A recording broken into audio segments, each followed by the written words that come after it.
Hai penikmat alur film, kembali lagi bersama Mo Film Review. Yo semua, apa kabar? Sinyal masih aman? Kuota masih banyak, alhamdulillah. Saya doakan kuota kalian cepat habis kalau nggak subscribe channel ini.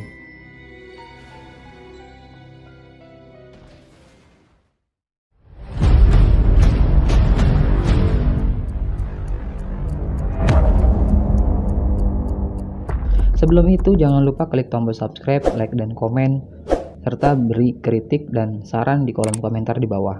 Cerita dimulai memperlihatkan sebuah mobil yang dikendarai kolonel Belanda. Sebuah pistol muncul menodong dari belakang mengarah ke badan kolonel. Ternyata itu adalah salah satu pasukan TNI yang menyandra kolonel dan berniat menyusup ke dalam camp untuk menyelamatkan Melati dan Senja. Lalu terlihat Melati dan Senja yang selamat setelah tertangkap pasukan Belanda, kini mereka menjadi budak di perkebunan. Lalu sesaat kemudian muncul satu truk yang dikemudikan oleh Marius bersama Letnan Amir dengan berpakaian seragam pasukan Belanda serta Dayan yang berada di belakang bagian truk. Truk mereka dihentikan. Dengan kepandaian Marius berbicara bahasa Belanda, mereka berhasil mengelabui para penjaga tersebut dan berhasil masuk. Setelah terlihat kesempatan, tawanan yang pasukan TNI Sandra bisa kabur meloloskan diri. Kembali ke tiga perempuan tadi, mereka sekarang dibawa ke penampungan wanita yang dijaga oleh pasukan Belanda bersama perempuan lainnya. Di saat Senja sedang berdebat dengan Melati, tiba-tiba Thomas muncul berada di sampingnya. Dengan memakai pakaian wanita, sontak saja membuat para perempuan itu senang melihatnya. Ketika salah satu pasukan Belanda memeriksa keadaan tersebut, Thomas langsung menyandera dan menurunkan pistol ke tentara Belanda tersebut. Di luar, ia juga langsung disambut oleh pasukan Belanda yang lain bersama kolonel yang telah melarikan diri tadi. Namun, dengan cepat, truk yang dikendarai Marius muncul dan langsung menyelamatkan rekannya dan menghabisi mereka semua dengan rentetan senjata dari pasukan TNI. Setelah berhasil kabur dari camp musuh, kini mereka menyusuri hutan dengan berjalan kaki menuju markas pusat Jenderal Sudirman. Mereka memutuskan untuk beristirahat di tengah perjalanan. Pada saat malam di tengah hutan yang gelap, Senja mengenang peristiwa yang dialami keluarganya pada masa lalu. Banyak warga berkumpul melakukan aksi protes terhadap keluarga Senja. Tidak diceritakan bagaimana asal mulanya, yang terlihat adalah bahwa keluarga Senja dan Letnan Surono ini dianggap sebagai pengkhianat pecinta Belanda yang berujung kematian kedua orang tuanya. Pagi hari pun tiba. Mereka semua melanjutkan perjalanan kembali menuju pasukan Jenderal Sudirman. Surat tembakan membuat mereka kaget dan langsung mengambil posisi menembak. Setelah melakukan baku tembak yang singkat, mereka berhasil sampai tujuan dan bertemu seorang tentara bernama Sersan Yanto dan seorang anak laki-laki bernama Budi. Lalu Sersan Yanto membawa pasukan Letnan Amir menemui salah satu mayor di camp pasukan tersebut. Setelah mayor mengetahui keberhasilan pasukan Letnan Amir dan rekan-rekannya, kini mereka semua diangkat menjadi pasukan khusus. Letnan Amir menjadi seorang kapten, Marius, Thomas, dan Dayan setara letnan. Mereka berempat dimasukkan ke dalam pasukan intelijen. Kemudian mayor mengajak mereka berempat berdiskusi mengenai rencana yang akan dilakukan oleh pasukan Kapten Amir, dan mereka langsung diberikan misi yang sangat berbahaya, yaitu merebut atau menghancurkan pangkalan udara milik pasukan Belanda. Keesokan harinya, Kapten Amir meminta Sersan Yanto mengumpulkan pasukan terbaiknya. Di antara 50 prajurit yang ada, Budi lah yang dianggap terbaik menurut Sersan Yanto. Walaupun ia seorang anak kecil, tapi kemampuannya lebih dari seorang dewasa. Di pagi itu, Melati memberitahu suaminya bahwa Senja telah hilang entah kemana. Setelah semuanya berkumpul, mereka semua beranjak pergi menaiki dua kendaraan menuju pangkalan udara milik Belanda. Di perjalanan mereka beristirahat sejenak. Kapten Amir yang baru selesai melakukan sholat dihampiri oleh Sersan Yanto. Ia menyinggung soal pengkhianatan dan menanyakan apakah rekan-rekan dari Kapten Amir bisa dipercaya atau tidak. Kapten Amir langsung membuat Sersan Yanto terdiam ditanya tentang dirinya oleh Kapten Amir. Singkat cerita, kini mereka melanjutkan perjalanan. Akan tetapi, di tengah perjalanan tiba-tiba pasukan Belanda berada tepat di tengah jalan seakan-akan menunggu sesuatu. Ya, kalian benar. Mereka kini saling beradu serang. Dengan senjata yang ada, Lagi-lagi di awal pergerakan pejuang kita, pasukan musuh memenangkan pertarungan. Pasukan khusus yang dipilih Sersan Yanto belum bisa menandingi pasukan dari Belanda. Letnan Dayan terkejut bahwa pasukan yang berada persis di belakangnya adalah Senja. Ternyata ia menyamar dengan berpakaian seorang pria agar ia bisa ikut berperang demi meneruskan tugas adiknya, yaitu Letnan Surono yang telah gugur di film pertama. Sampai akhirnya pasukan Kapten Amir terdesak dan memutuskan mundur. Letnan Dayan tertembak di saat hendak menyusul untuk melarikan diri. Dengan berat hati, mereka meninggalkan Letnan Dayan yang terluka tertangkap oleh pasukan musuh. Mereka melakukan misi tanpa Letnan Dayan. Sementara itu Sersan Yanto mengalihkan perhatian pasukan Belanda. Ia memutuskan pergi sendiri mengendarai mobil. Tak lama kemudian terdengar suara tembakan yang membuat prajurit Budi langsung khawatir dan sedih. Lalu tiba-tiba, dari balik semak-semak pepohonan, mereka ditodong senjata oleh beberapa kelompok berpakaian desa. Berpindah tempat, di markas pasukan Belanda, Dayan kini ditahan dan diinterogasi oleh Kolonel Pangmo. Terjadi perdebatan serius antara mereka berdua. Kolonel sangat marah karena Dayan dan rekan-rekannya telah menghancurkan iring-iringan truk yang berisi bahan bakar. Kolonel meminta agar Dayan mau memberitahu rencana pasukannya pada saat itu.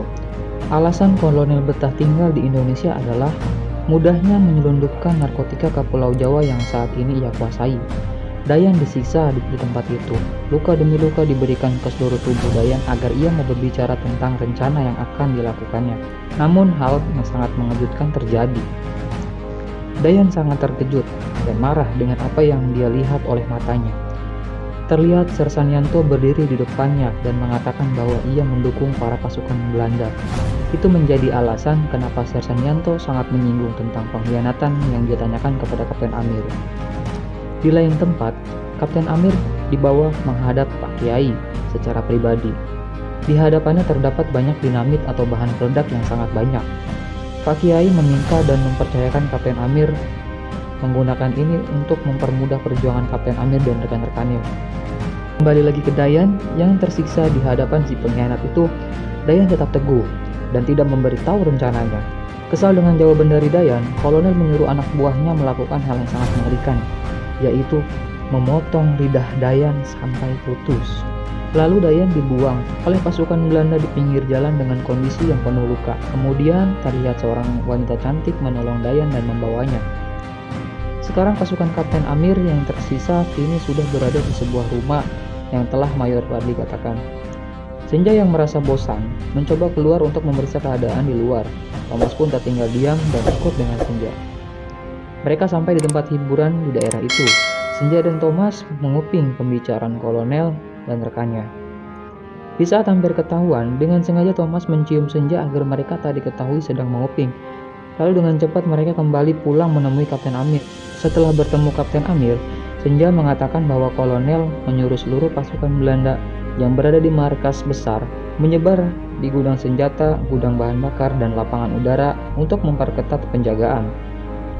Karena itu kini markas besar mereka tak dijaga dengan ketat. Di tempat lain, Dayan yang terluka parah terlihat diobati oleh wanita yang kita lihat tadi. Kolonel dan rekannya sekarang berada di pasar penduduk tersebut sambil membicarakan rencana untuk pasukannya. Tiba-tiba ia dihampiri beberapa anak kecil pada saat itu, namun ia tak menghiraukannya. Saatnya melakukan serangan.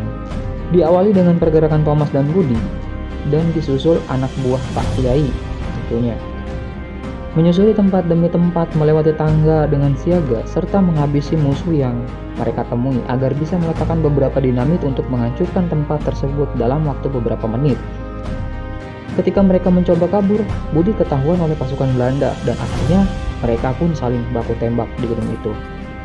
Pasukan Belanda mendengar tembakan langsung bergerak untuk mengepung penyusup yang dilakukan oleh pasukan TNI. Budi dan Letnan Thomas terdesak akibat tak mengetahui jalan keluar dari gedung tersebut. Ketika salah satu pasukan Belanda hendak menembak Thomas, tiba-tiba murid Pak Kiai yaitu Rashid datang membantu mereka berdua menemukan jalan keluar. Di tengah-tengah aksi tembak-menembak, mereka menemukan dan menyelamatkan si pengkhianat Yanto yang sengaja mengikat dirinya sendiri agar terlihat ditawan.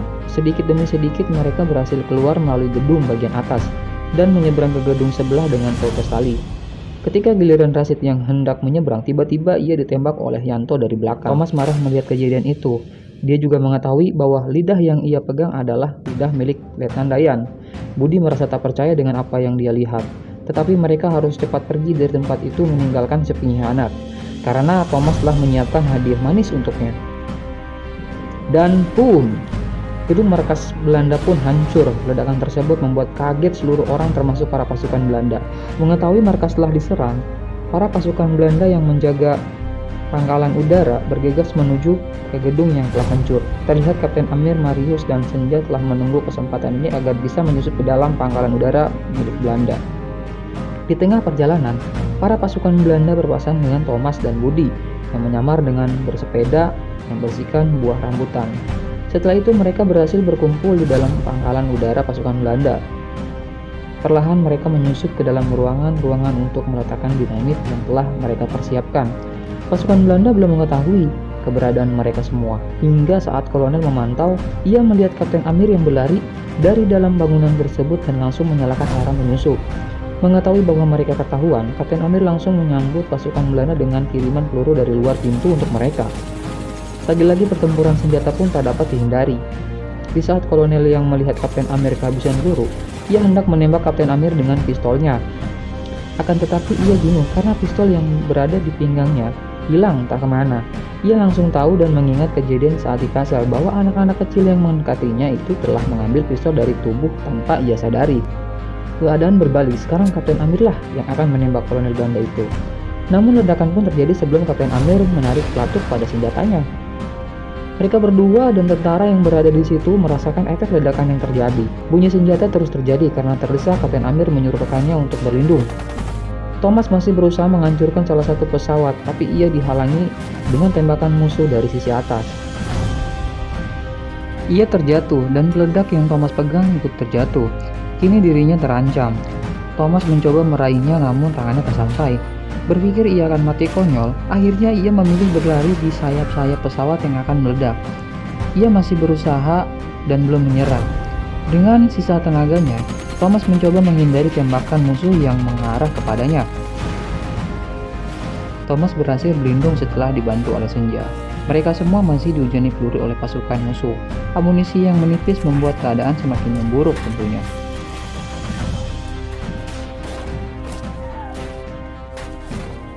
Kapten Amir mencoba naik ke atas bangunan untuk menembak, tetapi ialah yang tertembak di bagian tangan. Marius yang sedari tadi belum melakukan sesuatu kini merasa bingung harus berbuat apa. Thomas melihat Marius dari kejauhan, tapi tiba-tiba Marius pergi meninggalkan mereka. Thomas kembali merasa kesal dengan tindakan Marius. Kapten Amir kini melakukan sujud di tempat itu dan berpasrah kepada Sang Pencipta dengan keadaannya. Tiba-tiba Dayan sudah berada muncul untuk membantu mereka. Mereka yang tahu itu adalah Dayan langsung memanggilnya dengan keras dan tenang. Tiba-tiba Thomas mendengar sesuatu yang mendekat ke arah mereka. Dengan wajah yang haru dan senang, Thomas mengatakan bahwa Marius kembali dan membawa pesawat. Ternyata Marius tidak lari lagi. Terlihat bahwa Marius sebelumnya mencoba membawa pesawat untuk menjemput rekan-rekannya. Muncul setitik harapan untuk mereka. Mengetahui tempat yang mereka diami akan meledak, membuat mereka langsung cepat-cepat pergi, berlari menghampiri pesawat yang Marius bawa. Di sini terjadi adegan yang sangat dramatis. Dayan mencoba menyusul mereka, tertembak di bagian kaki. Tak menyerah, Dayan terus berlari mengejar pesawat dan rekan yang telah menunggunya. Dengan semangat yang tinggi, akhirnya Dayan bisa naik ke dalam pesawat. Musuh terkejut melihat dua buah sepeda di dekatnya. Mereka mengetahui ternyata keranjang yang dibawa bukan hanya berisikan buah, tapi juga senjata dan bahan peledak. Dengan hancurnya pangkalan udara milik Belanda, misi mereka pun berhasil. Tamat.